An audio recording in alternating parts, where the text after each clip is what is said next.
Y era esto. Aquí les hago el máximo zoom del chat que se nos reenvía. Esta es directamente la fuente, les repito, la fuente de la Fiscalía General de la República, el chat en donde todos los periodistas, todos los medios estaban siendo informados minuto a minuto de pues de lo que iba pasando en esta audiencia, esta primera audiencia, este es por el caso agronitrogenados. Y voy a empezar justamente a las 9:57 de la mañana, empieza esta audiencia. El juez reconoce en calidad de ofendidos directos a Pemex y a la Unidad de Inteligencia Financiera. A Emilio Lozoya se le notificó que tiene derecho de ser tratado como inocente, así como una asignación de su defensa. El exfuncionario confirmó que sus representantes legales son los abogados Miguel Ontiveros Alonso.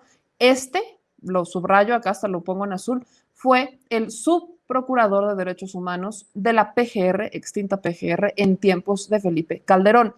Hablamos, y lo quiero dejar muy claro porque es algo que no podemos sacar de contexto, es una persona extremadamente preparada. Si algo sabe es de defender o de no defender los derechos humanos. Cuando eres el subprocurador sabes cómo atender el tema para bien o para mal, pero no estamos ante una persona inexperta. Quiero dejar esto muy claro.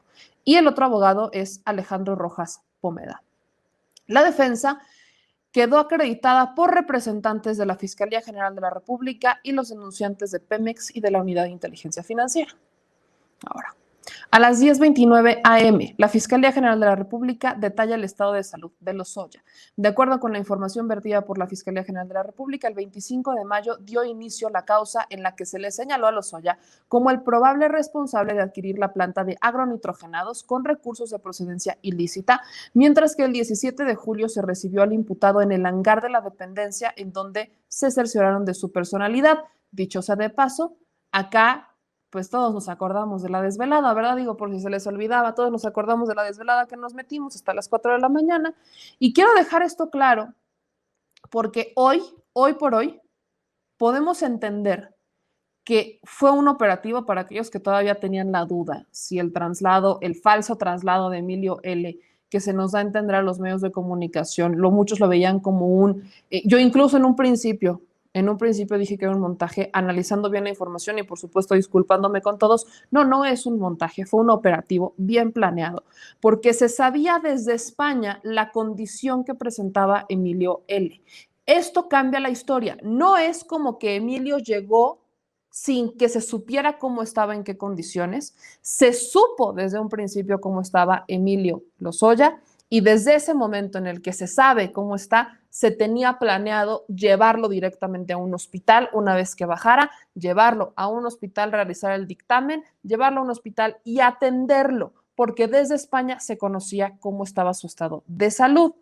Entonces se descarta por completo el tema del montaje. Fue un operativo bien armado para despistar a los medios de comunicación y resguardar la integridad de Emilio Lozoya. Eso a todos nos queda perfectamente claro. Ahora, en ese momento detallan que se le entregó la copia de la orden de aprehensión y se le permitió tener entrevistas con su abogado y su padre, Emilio Lozoya Talman. También se le proporcionaron los reportes médicos realizados en España por la Fundación Alarcón, en los que se le diagnosticaron anemia, tiene 5 días de evolución y otras condiciones físicas. Lozoya ya había recibido desde España un tratamiento con hierro oral para tratar el síndrome de Barrett, en el que estuvo coherente y congruente. En México se le hace otra valoración, siguió con dolores de esófago provocados por el síndrome de Barrett y la anemia en grado 3. El mismo día de su llegada, se envió un oficio a los jueces del Consejo de la Judicatura Federal en el Reclusorio Norte con esta información para acreditar la imposibilidad material de presentarlo por su delicado estado de salud. Luego de vertida esta información, el juez Zúñiga dio por cumplimentada la orden de aprehensión. A las 10:43 de la mañana, la Fiscalía General de la República detalla el estado de salud de Lozoya. La Fiscalía General de la República notificó que se inició una carpeta de investigación en contra de Lozoya, su hermana Gilda Susana Lozoya y Alonso Ancira por la adquisición de agronitrogenados a cambio de un favor. La parte afectada detalló que el 28 de noviembre de 2012 se hizo una transferencia por $3 millones a la empresa Altos Hornos de México a una cuenta que está a nombre de Hilda Susana, hermana de Emilio, sin identificar el origen de la transferencia. Alonso Ancira, a quien la fiscalía llamó Alfonso N., a través de Altos Hornos, transfirió los recursos en distintos días de 2012, desde una sucursal de Monclova, Coahuila, a una cuenta en Ginebra, Suiza. Envió diversas cantidades en varios días y el total fue por la cantidad de $3 millones. 10:55 de la mañana. Usted alentó una actividad ilícita, dice la Fiscalía General de la República.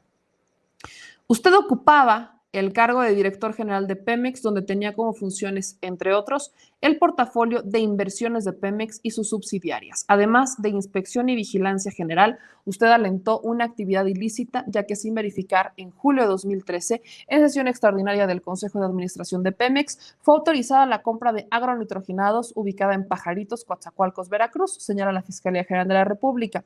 Se le acusó de intervenir frente al Consejo con una participación en la que expuso que era relevante la compra, no solo por la producción de fertilizantes, sino por los productos que Pemex podría tener a su disposición y que serían de gran importancia. Sobre los 455 millones aprobados por los holdings para la adquisición de los activos de la planta y los otros 200 millones para su rehabilitación y modernización, Lozoya dijo que se trataba de un área extraordinaria para Pemex porque tendría un menor costo en la producción, que era algo prioritario para el gobierno de la República y un buen negocio para Pemex.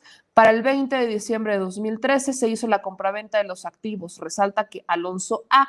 es accionista mayoritario de Altos Hornos de México. Esto significó la retribución de usted al coimputado por contribuir al bien inmueble, añade la Fiscalía General de la República en la audiencia. 11:08 de la mañana. Lozoya sabía que recursos para la planta eran ilícitos. En la presentación de la acusación, la Fiscalía General de la República dijo que al revisar la adquisición de agronitrogenados se determinó que el 60% de los activos de la planta debían ser reemplazados, ya que una nueva planta hubiera tenido un costo de 200 a 300 millones de dólares, por lo que se puede afirmar que Emilio L. adquirió un bien inmueble en territorio nacional con conocimiento de que el recurso para la compra provenía de un origen ilícito, porque en fechas anteriores hubo un acuerdo entre Emilio L. y Alonso A. para que una vez que en el cargo de Pemex, una vez estando en el cargo de Pemex, promoviera y alentara de manera indebida la compra de una empresa inactiva con un precio superior al valor real, recurso ilícito obtenido y utilizado para la compra de una casa, propiedad ubicada en Ladera 20, en la colonia Retana, alcaldía Miguel Hidalgo, y que era propiedad de María del Carmen Ampudia Cárdenas. La Fiscalía General de la República dijo que Emilio Lozoya la adquiere, pero no la pagó para ocultar el origen de los recursos. Por otro lado, dijo la Fiscalía General de la República, se determinó que no existe una relación comercial entre Altos Hornos con Tochos Holding y Hilda Susana L., que son justamente las cuentas a las que Ancira realizó las transferencias. El origen, señor Emilio, lo ocultó al triangular Altos Hornos desde México, transfirió el recurso de Tochos Holding Limited, de la cual usted fue beneficiario desde el 1 de julio de 2003 hasta febrero de 2012, cuando solicita cesión de activos a su hermana. Ella, a través de Tochos Holding, hace la transferencia a la cuenta bancaria de México a nombre de Carmen Ampudia, dueña del inmueble, y privado de ellos pasó su propiedad, ocultando el origen ilícito. La hipótesis de la Fiscalía General de la República es que se adquirió un bien inmueble con conocimiento de que los recursos provienen de una actividad ilícita previstas y sancionadas en el Código de 2012. Así concluyó la formulación de la imputación por parte de la Fiscalía. La Unidad de Inteligencia Financiera, como parte ofendida, manifestó su conformidad con lo determinado con la Fiscalía al ser hechos que se ajustan a los presentados el 23 de mayo de 2019. Ahora, ¿qué dijo Lozoya ante esto? Dice que no es responsable ni culpable. Ese es el primer byte que necesito que entendamos. ¿Por qué les estoy pasando todo el chat, todo el juicio? Prácticamente no es un juicio, perdón. ¿Por qué les estoy pasando toda la audiencia? Porque hay que entender todo lo que pasó antes de emitir opinión o análisis alguno. Así que quiero ser muy textual en lo que ocurrió en toda la audiencia de pe a pa sobre la primera audiencia. Esta es la primera audiencia de Emilio L. por el caso agronitrogenados. Mañana toca Odebrecht, así que no nos adelantemos a esto. Esto es exclusivamente agronitrogenados. Y aquí hay muchas cosas a resaltar. ¿Se acuerdan que les dije? No se les vaya a olvidar quién es el abogado. porque no estamos ante un defensor de oficio, estamos ante un abogado con experiencia que fue funcionario público. Entonces, digamos que lo que nos esperábamos muchos medios y algunos era que la defensa apelara a todo, que la defensa le pusiera pero a todo y que defendiera capa y espada a Emilio, cosa que no ocurrió. Cuando Emilio habla, dice, y agradece el informe de las imputaciones y dijo que su compromiso con la extradición es para aclarar su situación jurídica. Añadió que en el momento de la exposición de datos de prueba demostrará que no es responsable ni culpable de los delitos que se imputan. Aclaró sobre eso que el inmueble al que la Fiscalía hizo referencia fue declarado ante la Secretaría de la Función Pública desde que comenzó su gestión como director de Pemex. Sobre los recursos que también se le imputan, dijo que lo aclarará en su momento. O sea, vamos a empezar entendiendo que Emilio niega que como funcionario público tuviera algo que ver con la propiedad. Él lo había declarado en su momento ante la Secretaría de la Función Pública. Eso que nos da a entender, no que se esté exculpando, sino que está dando a entender que la Secretaría de la Función Pública en ese entonces, o sea, Virgilio Andrade, tenía conocimiento de esta propiedad, tenía un conocimiento de la propiedad, no hizo investigación alguna, no se le hizo nada extraordinario, no hubo movimientos en esa administración. Eso es lo que quisiera que entendiéramos en esta primera parte. Virgilio, el entonces titular de la Secretaría de la Función Pública, tenía conocimiento de la propiedad y no hizo nada. Primera omisión. Por eso lo estoy tomando en cuenta y me estoy haciendo estos pequeños paréntesis. Sobre el origen del dinero, dice que lo va a aclarar en su momento. Por eso lo hilo de esta manera. No niega que existiera la propiedad, dice que él informó de la propiedad de la Secretaría de la Función Pública, pero la Secretaría de la Función Pública no hizo absolutamente nada. Entonces, hablamos de una complicidad que va también a la Secretaría de la Función Pública, por supuesto. Ahora, viene hilado con lo que dice a las 11:52 de la mañana.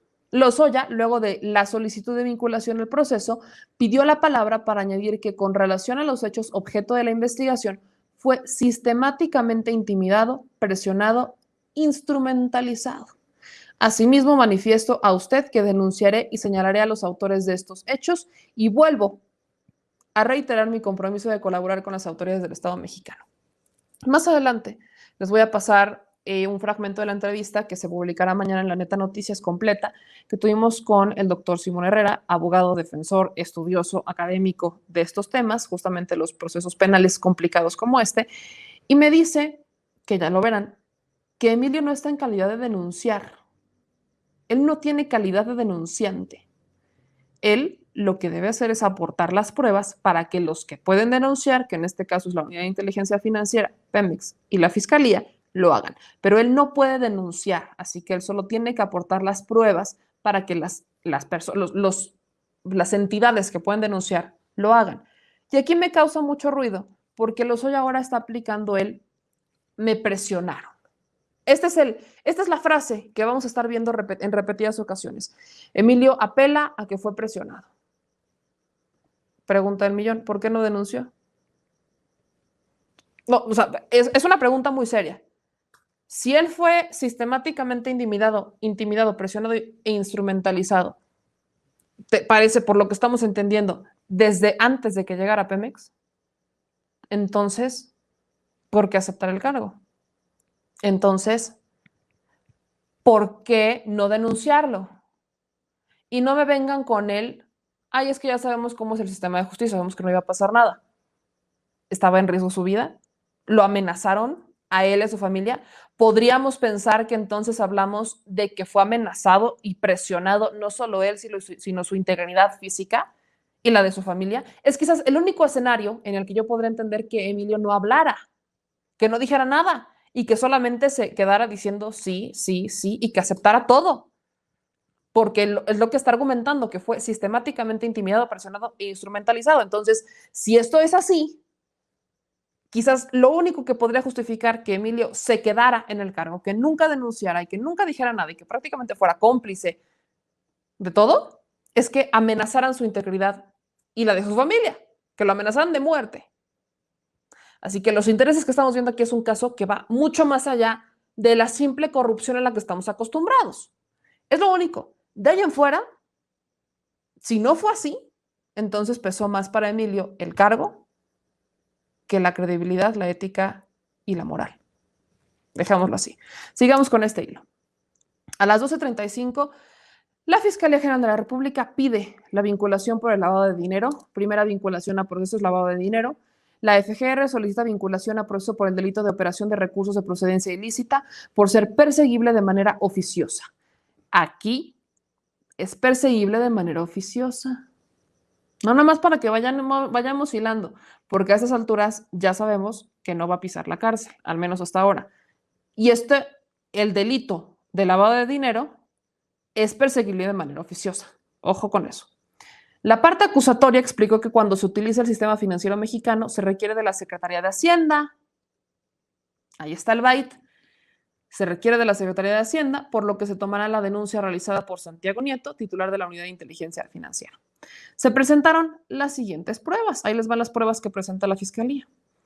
5 de marzo de 2016, Marta Edith Márquez Acosta, como representante legal de Pemex, hizo conocimiento de nota criminal que PMI Holding, empresa filial de Pemex, informó que la adquisición de agronitrogenados se requería $400 millones, de los cuales 150 millones eran solo para reiniciar actividades.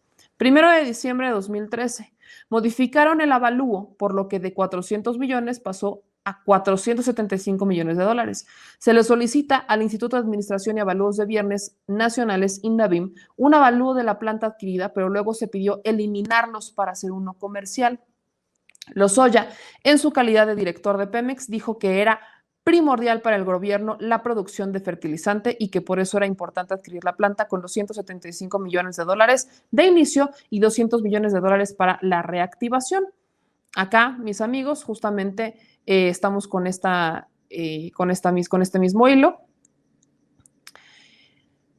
Acá, mis amigos, es importante decirles, todos estos chats son los que transcriben, literalmente están las que están ahí como escribiendo, ¿no? Están transcribiendo lo que están diciendo la fiscalía, los jueces, el imputado está... Sí, pero no es estenográfica, nada más a manera informativa. Hay cosas que obviamente no se mencionan aquí, es nada más como el resumen, es la reseña, vamos a llamarle, la reseña del minuto a minuto de lo que fue pasando. Ahora, acá, mis amigos, vamos que la Fiscalía General de la República, aquí va diciendo, échense esta. Aquí me voy más abajo porque esto ya me lo reenvió el señor productor, ¿verdad? Aquí estaba yo. Gracias, retomo.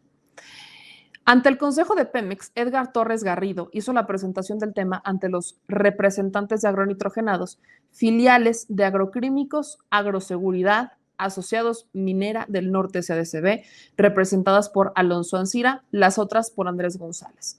Finalmente, la transacción se llevó a cabo por $275 millones, que correspondió a cubrir $264 millones por los activos y $11 millones por los inmuebles, que en su totalidad de los inmuebles fue de $380 millones de pesos. De una visita del INDABIM a la planta, hasta el PEN, dijo que llevaba inactiva 14 años. Se determina que requiere más inversión que el beneficio que daría. Sin embargo, el 26 de agosto de 2015, PMI Holding autoriza un incremento a $285 millones, por lo que se le pasó la cantidad de $485 millones. PMI de Norteamérica, filial de Pemex, resaltó el deterioro y dijo que era peor a lo que presentaba realmente la empresa, por lo que debía cambiarse el 60% de la maquinaria y luego evaluarse nuevamente. Se determinó que era el 82% de la maquinaria lo que tenían que cambiar de esta planta.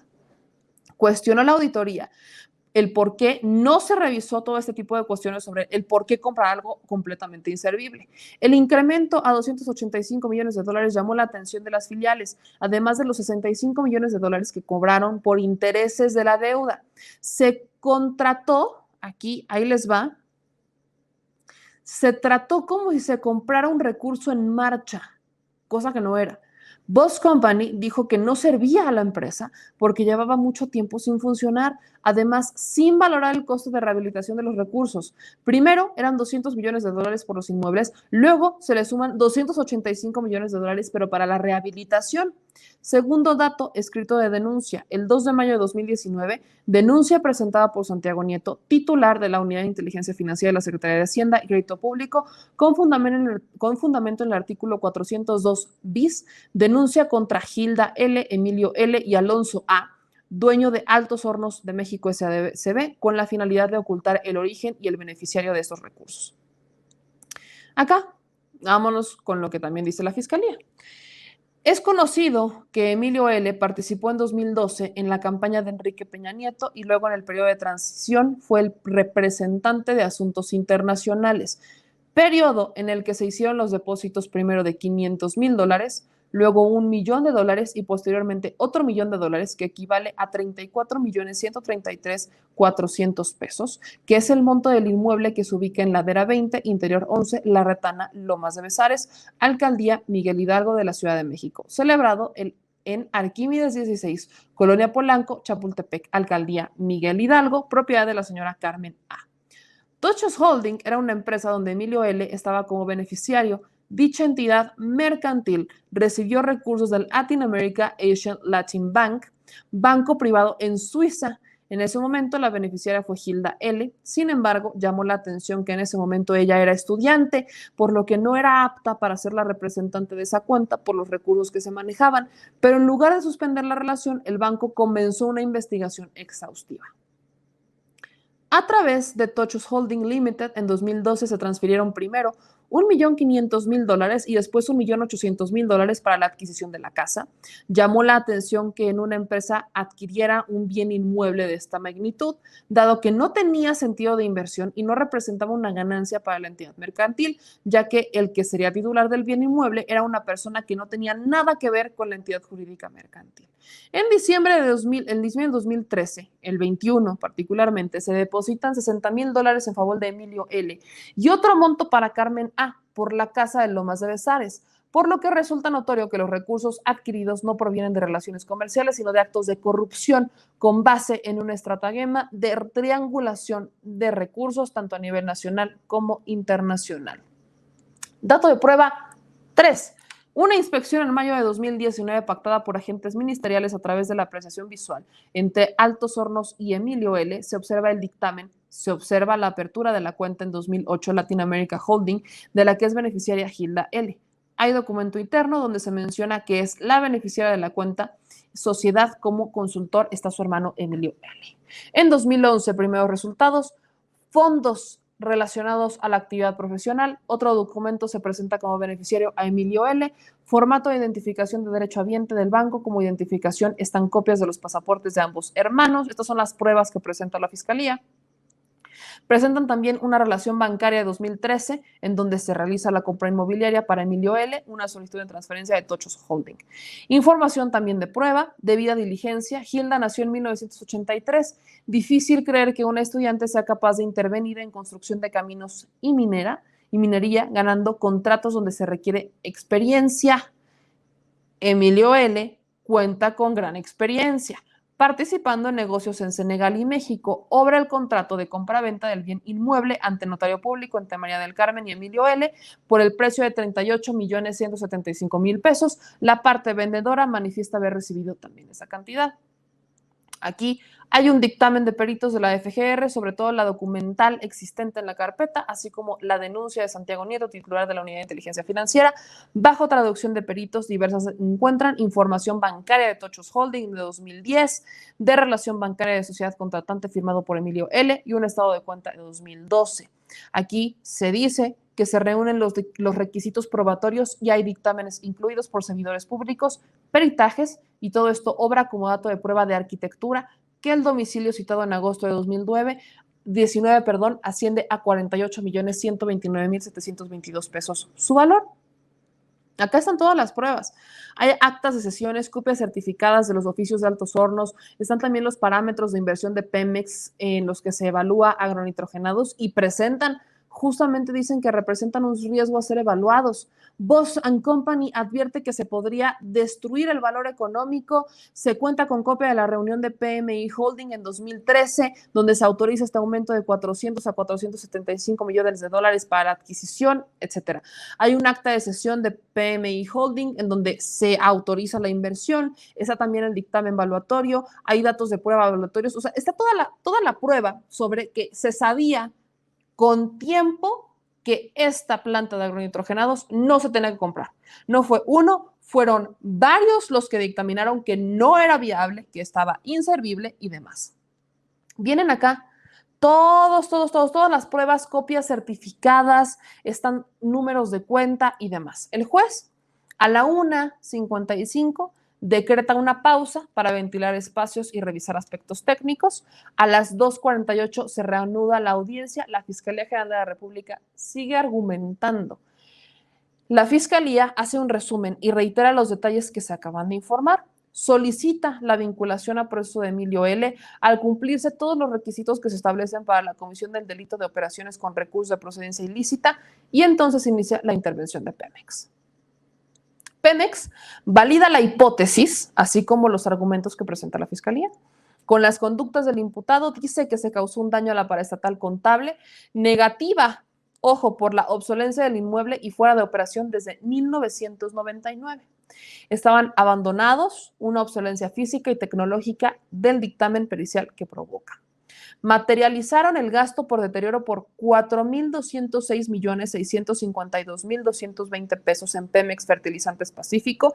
El déficit es transferido a Pemex Fertilizantes en calidad de dueña. En consecuencia, final, el patrimonio de Pemex se vio afectado, negativa por disminución de recursos, y no ha generado un impacto negativo en su patrimonio por haber destinado a la fecha un importe de $150,862,375, nada más, para capitalizar la industria y poder cumplir con la deuda que esto está generando. A la fecha no presenta panorama de recuperación del daño, aún no se determina porque Pemex sigue afrontando la deuda conforme se van materializando los vencimientos de deuda. Con datos referidos se demuestra que la representada sufrió daños agronitrogenados. Aquí dice, era su obligación buscar mecanismos que beneficiaran a Pemex y solicita que se le vincule a Emilio L. también a proceso. El asesor jurídico de la Unidad de Inteligencia Financiera también solicita la vinculación a proceso, se suma a lo presentado por la Fiscalía General de la República, solicita la vinculación y se suma a lo presentado. La defensa dice, ahí va la parte importante, aquí es donde empieza lo que debemos analizar. O sea, después de haber recibido todas estas pruebas, de haber recibido todo el bombardeo, de aquí está, prueba, y fecha, y contrato, y comprobado, y con todo certificado, y para que no me digas que no, aquí están todos. La Pemex, Unidad de Inteligencia Financiera y la Fiscalía General de la República, todos en el mismo argumento. Y entonces la defensa dice que por instrucciones del representado, esta representación se ha limitado y se limitará a salvaguardar los derechos humanos, el debido proceso y la adecuada defensa y al principio de presunción de inocencia. Este es el byte que quiero que rescatemos. Esto explica el porqué el abogado. Es un abogado que fue subprocurador de derechos humanos en una pésima administración donde no se respetó un solo derecho humano, tengo que decirlo. Pero el hecho de que sea o de que haya estado en ese cargo quiere decir que sabe, justamente sabe cuáles son los pormenores, cuáles son las violaciones a derechos humanos, ¿no? Ese es el abogado. ¿Qué quiere decir aquí? Que no va a debatir nada. El abogado está ahí única y exclusivamente para vigilar que a Emilio se le respeten sus derechos humanos. Parémosle de contar. Eso es algo que hay que entender. Ese es por ahí va la elección del abogado de Emilio, ¿no? Por ahí va la elección. El que sea o el que haya fungido como subprocurador de derechos humanos en la propia PGR, ahora Fiscalía General de la República, es que habla de un experto en cuáles son las violaciones de derechos humanos. Y esa es la razón del por qué el abogado, ese es el por qué el abogado no se metió. Aquí se está hablando de un proceso en el que existe un acuerdo con la Fiscalía General de la República, entre Emilio L. y la Fiscalía General de la República. El abogado no va a apelar nada, cosa que extrañaría en un juicio. Estamos acostumbrados a ver a todos los abogados defensores de delincuentes de cuello blanco y de no apelar hasta las comas. y este abogado no va a meter las manos. Solamente se va a remitir a defender los derechos humanos, el debido proceso y la adecuada defensa. Va a estar ahí como, yo no os voy a ver que lo hagan bien. Donde me empiecen a vulnerar los derechos humanos de mi defendido, entonces me voy a meter, para que lo entendamos así. Y aquí quiere ser muy puntual, el abogado dice, no obstante, quisiera ser muy puntual, hacer una observación y está consciente su señoría, que el marco de los derechos señalados por las y los agentes del Ministerio Público de la Federación, el señor Emilio L., fue utilizado en su calidad de instrumento no doloso en el marco de un aparato organizado de poder que se alejó del derecho de cara a la comisión de hechos como los referidos por la representación social el día de hoy. Por ello, en armonía con lo que el señor Emilio L. señaló anteriormente, en su momento oportuno, denunciará los hechos cometidos, señalando claramente a las personas responsables y los cargos que ocupaban. Todo ello en el ánimo de salvaguardar la edificación de un criterio de oportunidad que se ha empezado a gestar con la Fiscalía General de la República. Ahí está, ¿no? Para que no digan que les ando con choros mareadores. Existe un criterio de oportunidad, es el acuerdo que tiene con la Fiscalía General de la República, el acuerdo es justamente ese, a Emilio se le va a tratar como un testigo colaborador, lo que se podría simular a una calidad de testigo protegido, para que lo entiendan de esta manera. No hay un proceso en el que digamos, es que va a entrar, no es el proceso que estamos acostumbrados por otros países, no, este es un calidad de testigo colaborador, lo cual le da privilegios como el que por supuesto llevará el proceso, pues sí, en libertad, con restricciones. Pero entendámoslo así, el abogado apela a que él va a defender sus derechos humanos, no se va a meter tanto en lo que va a decir, pero el argumento de la defensa es que Emilio fue utilizado en su calidad de instrumento no doloso en el marco de un aparato organizado de poder. Hablamos de estos aparatos de corrupción política que utilizaron a Emilio L. Entonces Emilio, en vez de ser el culpable, ahora, pues, en palabras mucho más llanas, es víctima. Para la banda, pues, Emilio ahora es víctima. Para no hacernos el cuento tan largo, ni palabras tan rimbombantes y tan técnicas, la defensa está apelando a que él fue una víctima. Víctima de un aparato organizado de poder que se alejó del derecho de cara a la comisión de hechos que refiere la representación social el día de hoy. O sea, aceptan todo lo que pasó, sí pasó, pero Emilio no es el responsable, a él lo presionaron. No quiere decir obligaron, presionaron. Yo vuelvo a cuestionar, si a Emilio L. lo presionaron, lo único que yo entendería como una presión suficiente para que él no denunciara o para que él no aceptara el cargo es que había una presión, pues, en contra de su vida y la de su familia. Es lo único que quizás yo podría decir, bueno, entiendo el por qué, pero todo lo demás, desde mi perspectiva, parece más cómplice, aunque él se tilda de víctima para la banda, ¿no? Aquí dice, la configuración, tengo que decirlo, la configuración, su señoría, de la edificación de este criterio de oportunidad ha sido solicitada por el señor Lozoya Austin a la Fiscalía General de la República. Tiene el objetivo de hablar con la verdad, encontrar esa verdad y finalmente hacer justicia. Es todo, su señoría. Este es el autobite que nos explica el por qué, ¿no? El por qué lo que está pasando. Aquí es Emilio Lozoya el que le solicita a la Fiscalía General de la República este criterio de oportunidad en el que va a hablar con la verdad, va a ayudarlos a encontrar esa verdad y hacer justicia. O sea, Emilio ahorita pasó de ser un instrumento de las esferas de poder a ser un instrumento de la Fiscalía General de la República, lo que en palabras del productor es la Fiscalía lo tiene aquí. ¿Cómo dijiste? Ahí, gracias, muy bien. ¿No hablas? Te aprieto. Gracias por esa representación. Para que lo entendamos así. Ahora, el juez dice, entonces, señor Lozoya, anote usted lo siguiente. Yo advierto que más allá de este argumento, en este momento, ustedes estarían conformes con la petición realizada por la Fiscalía, estarían allanados. Esto es importante porque dentro del marco de las estrategias de su defensa se encuentra la posibilidad de que ustedes exploren, pero en este momento, en cuanto a la petición de la Fiscalía, no tengo argumento en contra. Entonces, señor Lozoya, para cerrar el debate, ¿algo que decir? Lozoya dice, nada más, su señoría. Aquí quiere decir que Lozoya acepta todo lo que la Fiscalía ha dicho, acepta todo, todo. No apela ni la coma, no apela la coma. Lo único que dice es que él no es responsable y que va a decir quiénes son los responsables. Él es una víctima desde esta perspectiva y no apela ni el pío, ni el aire que respiraba la Fiscalía. No se va a defender, en realidad. Va a ayudar a la Fiscalía a encontrar a los verdaderos responsables y a que se haga justicia. Continuamos. Lo único que sí es que va a desviar la forma de interpretación de la acusación. Pásame el té, porque ya me dio el cerere. Me dio el cerere. Me dio el cerere. ¿Cómo no? Ah, bueno. Todavía tiene té de tila. ¿Tú crees que no me puse nerviosa? Sale. Té de tila con piquete. Ahora, dice, el juez está cerrado el debate y va a proceder a resolver la situación jurídica. Va a hacer un receso para varias circunstancias, en principio para el tema que comente del ventilar los espacios y también para que se dé acceso a la salud para revisar sus notas, ¿no? En consecuencia, se van a ver en un momento, se decreta un receso a las 3:42 de la tarde y se reanudaría a las 5. Se reanudó más bien a las 5. El juez realiza un exhaustivo recuento de los argumentos, no advierte ninguna prueba ilícita, gran byte rescatable.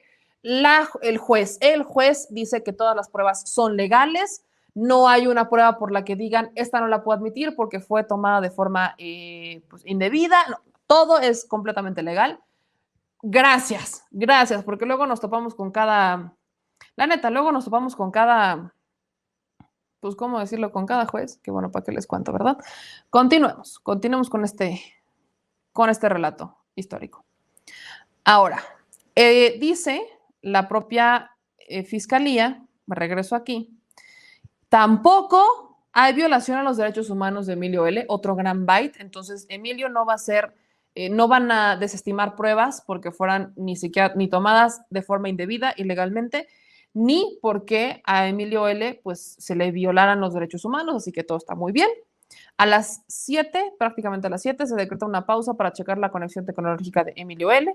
Después de toda una reflexión sobre los argumentos, ahí les va, el juez dice que hay un argumento de la fiscalía que llama la atención y que en todo caso podría generar un diverso delito como es el uso indebido de atribuciones y facultades previsto en el artículo 217, fracción 2 del Código Penal Federal. Si bien la fiscalía da cuenta de la posibilidad de la actualización de un diverso delito, está en el marco de sus posibilidades.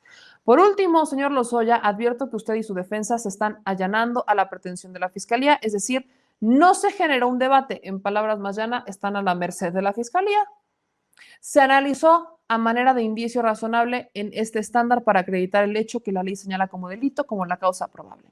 Refiere su defensa que la finalidad es velar una posible violación a derechos humanos debido al proceso de presunción de inocencia, lo cual en esta audiencia y durante todo el procedimiento se ha respetado.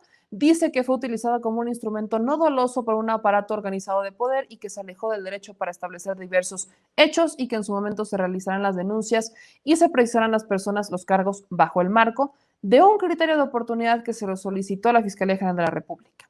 Una de las finalidades del proceso es esclarecer la verdad en el marco de un debido proceso. Señor Emilio L., al acreditar estos parámetros, resuelvo vincularlo a proceso por el delito previsto en el artículo 400 bis del Código Penal Federal en su redacción del año 2012, es decir, lo vinculan a proceso por operaciones con recursos de procedencia ilícita en la modalidad de adquirir un bien inmueble dentro del territorio nacional, con conocimiento de que los recursos utilizados proceden de una actividad ilícita con el propósito de ocultar el origen o propiedad de dichos recursos con el fin de aparentar una actividad lícita. La Fiscalía dice, tomando en cuenta, y aquí viene lo que a todos nos preocupa, y lo voy a repetir, es la Fiscalía, no es el presidente. Entendamos que hay una división de poderes que normalmente no estamos acostumbrados a verla en administraciones pasadas. Vaya, ¿no? La división de poderes dice que son 3, socialmente decimos que son 4, porque los medios es el cuarto poder, pero bueno, podemos también dudar de todos ellos. Y de todos nosotros, dudemos de todos nosotros, me incluyo. Pero a ver, poder legislativo, poder ejecutivo, poder judicial, no están juntos, no deben de estar juntos, siempre deben de estar separados porque cada uno hace una cosa. Así que lo voy a repetir para aquellos. La Fiscalía General de la República, dicho sea de paso, Hertz Manero, para que lo entendamos de una mejor manera. Los funcionarios de la Fiscalía, encabezada por Alejandro Hertz Manero, dicen que tomando en cuenta las condiciones de salud de Lozoya, se solicitan las siguientes medidas cautelares. 1, que continúe la vigilancia de la Policía Ministerial en el hospital.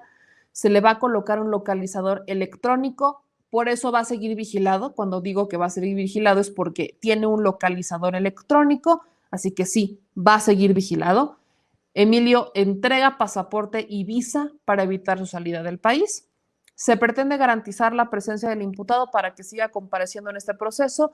Existe el riesgo objetivo de que se sustraiga a la acción de la justicia. Pido observar el comportamiento integral del imputado, no solo su allanamiento al proceso de extradición.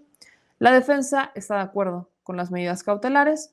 El juez dice, debe saber que las medidas cautelares son previas al derecho humano, a la libertad y se puede restringir por las medidas cautelares y son procesales y radican en varios escenarios, evitar que se obstaculice el procedimiento y garantizar su presencia. O sea, si Emilio L. no cumple con alguna de las medidas cautelares, pa' adentro. Así, sencillito. No cumple con una, dejan de tenerlo vigilado con el localizador, que si se amputa la pierna, que si lo dejan de tener, deja de ir a firmar, para adentro, así. Nada más se le ocurre dejar de ir a firmar y va para adentro. La fiscalía, lo repito, la fiscalía no solicitó la prisión preventiva. Eso es importante, porque pudo hacerlo.